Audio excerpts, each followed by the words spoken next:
ശ്രീദേവി അസ്ട്രോളജിയിലേക്ക് സ്വാഗതം. സർവ്വ ഐശ്വര്യത്തിനും കാര്യവിജയത്തിനും ആഗ്രഹ സാഫല്യത്തിനും നമ്മൾ പലരും വ്രതമെടുക്കാറുണ്ട്.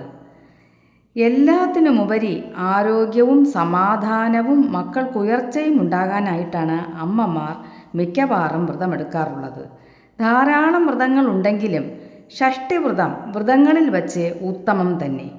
ഷഷ്ഠിവ്രതം എടുത്താൽ മുരുകൻ്റെ അനുഗ്രഹം ലഭിക്കുകയും വളരെ എളുപ്പം ആഗ്രഹ സാഫല്യവും കാര്യവിജയവും ഉണ്ടാവുകയും ചെയ്യുന്നു. ഷഷ്ഠിവ്രതം എടുക്കുന്നത് കൊണ്ട് എന്തെല്ലാം ഗുണങ്ങളാണ് ഉണ്ടാകുന്നതെന്നും എന്തൊക്കെ കാര്യങ്ങളാണ് വ്രതസമയത്ത് ശ്രദ്ധിക്കേണ്ടത് എന്നും എങ്ങനെയെല്ലാം വഴിപാടുകൾ കഴിച്ചാൽ ഗുണാനുഭവങ്ങൾ കൂടുതൽ വരുമെന്നും നമുക്ക് നോക്കാം. എല്ലാവരും ശ്രീദേവി അസ്ട്രോളജി സബ്സ്ക്രൈബും ലൈക്കും ചെയ്യണം. വീഡിയോ അവസാനം വരെ കാണുക. മക്കളെക്കുറിച്ച് ഓർത്തും കുടുംബത്തെക്കുറിച്ച് ഓർത്തും പലതരത്തിലും വിഷമിക്കുന്ന അമ്മമാർ തീർച്ചയായും കൃഷ്ണപക്ഷത്തിൽ വരുന്ന ഷഷ്ഠി വ്രതമെടുത്ത് ഭഗവാനെ പ്രാർത്ഥിച്ച് മക്കളുടെ ഉയർച്ചയ്ക്കും ആരോഗ്യത്തിനും അവർക്ക് നല്ല ബുദ്ധി ഉണ്ടാകാനും പോസിറ്റീവ് ചിന്തകൾ അവരുടെ മനസ്സിൽ വരാനും നല്ലതായി ചിന്തിക്കാനും നന്നായി പഠിക്കാനും അവർക്ക് നെഗറ്റീവ് ചിന്തകളിലോട്ടൊന്നും പോകാതിരിക്കാനും പൂജാ സമയത്തും അഭിഷേക വേളകളിലും മുരുക ഭഗവാനെ നന്നായി പ്രാർത്ഥിക്കൂ. എല്ലാ ദോഷങ്ങളും മാറി ഭഗവാൻ അനുഗ്രഹിക്കും.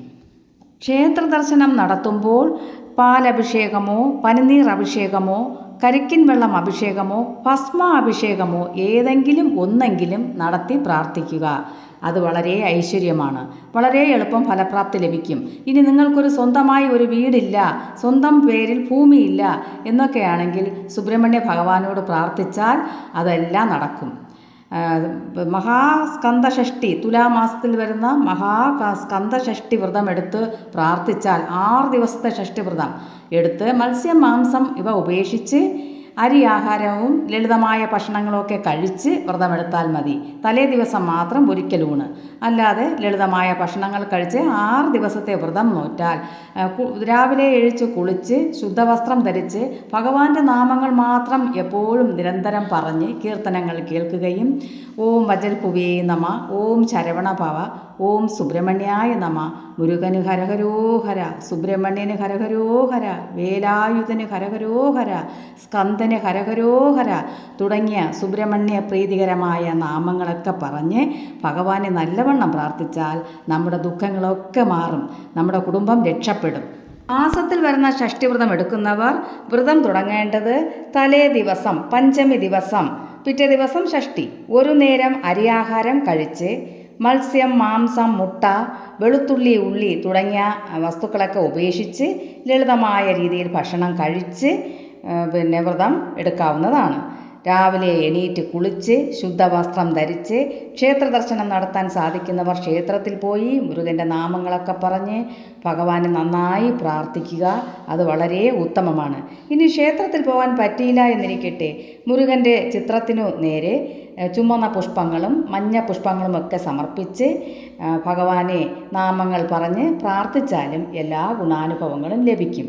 ഇനി ജോലിക്ക് പോകുന്നവർക്ക് അതിനും സമയമില്ല എന്നിരിക്കട്ടെ, ബസ്സിൽ യാത്ര ചെയ്യുമ്പോഴോ ട്രെയിനിൽ യാത്ര ചെയ്യുമ്പോഴോ ആ സുന്ദര രൂപം മനസ്സിൽ കണ്ട് ആനന്ദിച്ച് ഭഗവാന്റെ നാമങ്ങളൊക്കെ പറഞ്ഞ് പ്രാർത്ഥിച്ചാലും ഷഷ്ഠിപുണ്യം ലഭിക്കും.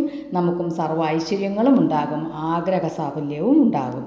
ഇനി കുംഭമാസത്തിലെ ഷഷ്ഠിവ്രതം എടുക്കുന്നവർക്ക് കലണ്ടറിൽ നോക്കുകയാണെങ്കിൽ 23 ഷഷ്ഠി കൊടുത്തിട്ടുള്ളത്.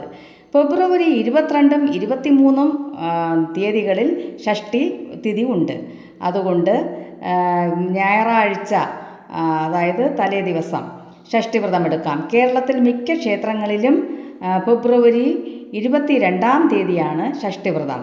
മറ്റു സംസ്ഥാനങ്ങളിൽ, അതായത് തമിഴ്നാട്ടിലും മറ്റുള്ള സംസ്ഥാനങ്ങളിലും ഷഷ്ഠിവ്രതം എടുക്കുന്നത് 23 തീയതിയാണ് അവിടെ ആചരിച്ചു പോരുന്നത്. കേരളത്തിൽ ചില സ്ഥലങ്ങളിലും ഫെബ്രുവരി 23 തീയതി ഷഷ്ഠി ആചരിക്കുന്നുണ്ട്. അത് നിങ്ങളുടെ അടുത്തുള്ള ക്ഷേത്രങ്ങളിൽ അന്വേഷിച്ച് നിങ്ങൾ തലേ ദിവസം വ്രതമെടുത്ത് ക്ഷേത്ര ദർശനം നടത്തി മുരുക ഭഗവാനെ പ്രാർത്ഥിച്ച് ഷഷ്ഠിവ്രതം എടുക്കാവുന്നതാണ്. പിറ്റേ ദിവസം തുളസി തീർത്ഥം കഴിച്ച് ഷഷ്ഠിവ്രതം അവസാനിപ്പിക്കാവുന്നതുമാണ്. എല്ലാവരും വ്രതശുദ്ധിയോടുകൂടി ഭക്തിയോടുകൂടി സുബ്രഹ്മണ്യ ഭഗവാന്റെ നാമങ്ങളും കീർത്തനങ്ങളും മന്ത്രങ്ങളും ഒക്കെ പറഞ്ഞ് ഭഗവാന്റെ പ്രീതി നേടണം. ആഗ്രഹ സാഫല്യം ഉണ്ടാകും. ന്യായമായ ആഗ്രഹങ്ങളൊക്കെ ഉടൻ തന്നെ നടക്കുകയും ചെയ്യും. എല്ലാവർക്കും സുബ്രഹ്മണ്യ ഭഗവാന്റെ അനുഗ്രഹം ഉണ്ടാകട്ടെ. ആഗ്രഹ സാഫല്യം ഉണ്ടാകട്ടെ. ആയുസ്സും ആരോഗ്യവും സമാധാനവും ജീവിതത്തിലുടനീളം ലഭിക്കട്ടെ. ലോകം മുഴുവൻ സമാധാനവും ശാന്തിയും ലഭിക്കട്ടെ എന്ന് ഞാനും ആത്മാർത്ഥമായി ഭഗവാനോട് പ്രാർത്ഥിക്കുന്നു. എല്ലാവരും സബ്സ്ക്രൈബും ലൈക്കും ചെയ്യണം. ഓം ശരവണ ഭവ എന്ന് കമൻറ്റും ചെയ്യണം.